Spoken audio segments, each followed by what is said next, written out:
Halo, selamat datang di podcast Teks Yuli dan pada siang hari ini kita kedatangan seorang narasumber yang sudah lalu lalang di dunia perpajakan dan mengurus banyak perusahaan-perusahaan besar di Indonesia. Dan pada hari ini saya dengan bangga memperkenalkan beliau, Pak Zaran. Pak Zaran, selamat datang di podcast Halo, kita. selamat datang. Terima kasih, Audi. Oke, I'm good Pak Zaran, and I hope you're good too. Dan topik kita pada siang hari ini kita mau membahas dua pasal perpajakan nih Pak. Dan Yes, silakan. pasal-pasal ini sebenarnya sudah mungkin ada beberapa yang udah pernah dengar, ada juga yang belum, yaitu tentang PPh empat dan PPh lima. Bapak mungkin sudah pernah sangat familiar lah ya Pak dengan PPh empat dan PPh lima ya. Ya, begitu. Oke, kalau gitu kita mungkin bisa mulai nih, Bapak boleh coba jelasin ke kita-kita nih Pak, anggap aja kita semua orang-orang awam yang belum tahu tentang perpajakan, PPh empat dan PPh lima itu apa sih Pak definisinya sebenarnya? Eh, PPh 25 atau disebut pasal 25. Oke. Itu eh, jadi gini, pasal 25 itu peraturan yang mengatur wajib pajak itu memanfaatkan kredit pajak mereka di luar negeri. Hmm. Em, untuk mengurangi nilai pajak yang dimiliki, dimiliki yang di dalam negeri. Contohnya, oke. Ya, sehingga jumlah pajak yang wajib dibayar eh, sehingga jumlah pajak yang wajib dibayar dapat dikurangi dengan jumlah pajak yang telah dibayar di negara asing tersebut. Asalkan nilai kredit pajak negara asing tidak melebihi hitung gitu loh, tidak melebihi hitung pajak yang ini dibayar di dalam negeri. Eh, ya, di dalam negeri. Eh, Manfaat pajak di negara asing ini dimaksudkan agar wajib tidak terkena ganda.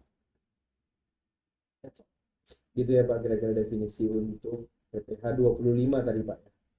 Itu 24. Itu 24, sorry, Yes. itu 24. 24. Jadi itu Yes. adalah perpotongan pajak untuk barang-barang yang dibeli di luar negeri, kira-kira itu Pak. Atau saya salah mengerti itu ya Pak. Itu adalah perpotongan pajak untuk barang-barang yang kita beli di luar negeri ya Pak. Yes, yes. Ya, betul. Benar. Kalau untuk PPh lima sendiri Pak, definisinya gimana? Kalau PPh itu ini dia. Kalau sedangkan pasal 25 ya, Hmm. sama aja. Ya, kalau itu sedangkan pasal 25 pembayaran pajak atas penghasilan yang dibayar secara angsuran eh, tiap bulan, bertujuan agar tidak terlalu banyak beban pada wajib pajak yang kesulitan untuk melunasi pajak yang terutang dalam waktu setahun. Oh, jadi tuh PPh lima tuh ngatur biar biar orang-orang tuh bayar pajaknya lebih mudah, dibayar per bulan aja dibandingkan ntar diakumulasiin setahun, malah Yes. orangnya susah bayar gitu kan. Dan pembayaran tersebut harus dilakukan secara sendiri, secara personal, dan tidak bisa dibantu atau diwakili. Baik, baik, Pak. Biar mungkin kita lebih nangkep lagi nih ya, apa definisi dan bagaimana situasi real yang terjadi di luar sana, biar kita juga semakin melek tentang pasal-pasal perpajakan. Boleh dong Pak dikasih contoh-contoh kasus atau contoh-contoh kejadian-kejadian yang menyangkut tentang PPh empat dan PPh lima. Oke, okay, fine. Uh, jadi pertama saya akan kasih contoh di pasal 24 ya, atau PPh 24, apapun itu. Jadi uh, PT ABC pada PT ABC pada tahun 17 atau tahun 2017, ber- berpendapat sebesar 2 miliar rupiah di dalam negeri, dan di luar negerinya itu 10 miliar rupiah. Eh, Asumsi pajak luar itu 20%. Dan and then total penghasilan tercatat adalah jadi gini, di dalam pendapatan di dalam negeri ditambah luar negeri, berarti ya 25 miliar sama 10 miliar, jadi dengan total 35 miliar. Dan and then total pasal yang hutang 25% dikali total yang tadi yang 25% ditambah 10, maksud saya 25 miliar ditambah 10 miliar tadi dikali 35 miliar kan, jadi jadi hasil dengan 8 miliar 750 juta rupiah ya. Nah itu karena ini mungkin 25% ini karena 20% ini dimasukkan di dalam negeri gitu. Terus 10 miliar ini dibagi dengan jumlah pendapatan luar dan dalam negeri, luar negeri dan dalam negeri maksud saya. Setelah itu dikalikan dengan 25 kan, dengan jumlah 2 miliar 500 juta.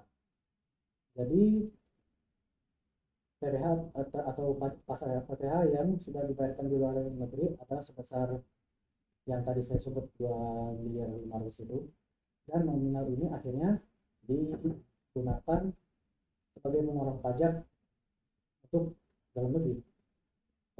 Oke, berarti itu adalah contoh pasal PPh 24. Yes. Ya. Oke, berarti itu adalah gimana kalau sebuah perusahaan punya penghasilan di luar negeri dan dalam negeri, jadi ada jadi ada pengurangan pajaknya juga, Pak. Oke. Kalau untuk 25 sendiri Pak, ada contoh kasus lain nggak, Pak? Untuk PPh 25. Saya pikir dulu.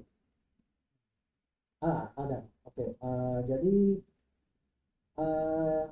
jadi contohnya sebuah perusahaan lagi ya. Jadi Abdi Sejahtera memiliki penghasilan pajak terutang yang sebesar 120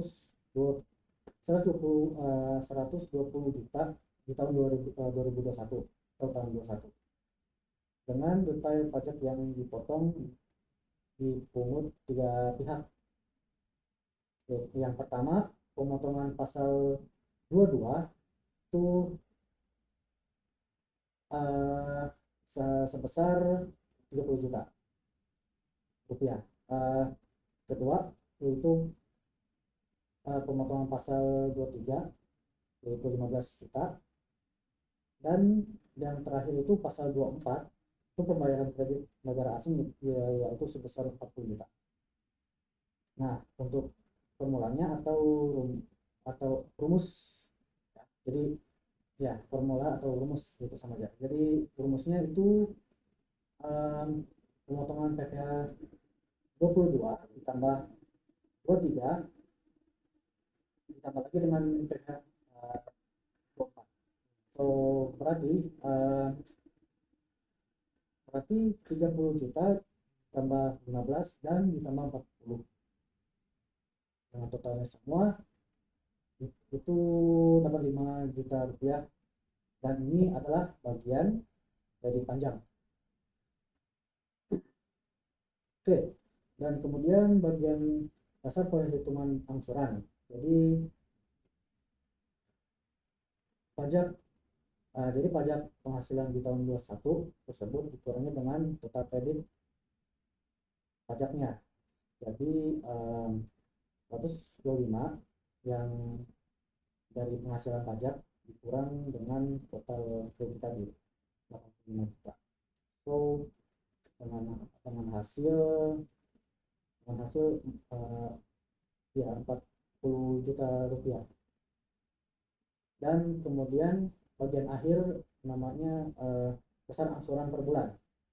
Jadi 40 juta dari dasar perhitungan angsuran dibagi dengan 12 bulan. Jadi kan setahun ya. Jadi besar angsuran per bulan PT perusahaan tersebut, PT Abdi Sejahtera, itu adalah sebesar 3.330.000 rupiah. Ya. Baik, baik, itulah kira-kira penjelasan singkat tentang apa itu PPh 24 dan PPh 25 beserta juga tentang contoh-contoh kasus-kasus yang mungkin emang terjadi di perusahaan-perusahaan di luar sana. Sekali lagi thank you Pak Zahran buat penjelasannya. Semoga kita bertemu di lain kesempatan. Oke, masih banyak. See you all, bye bye.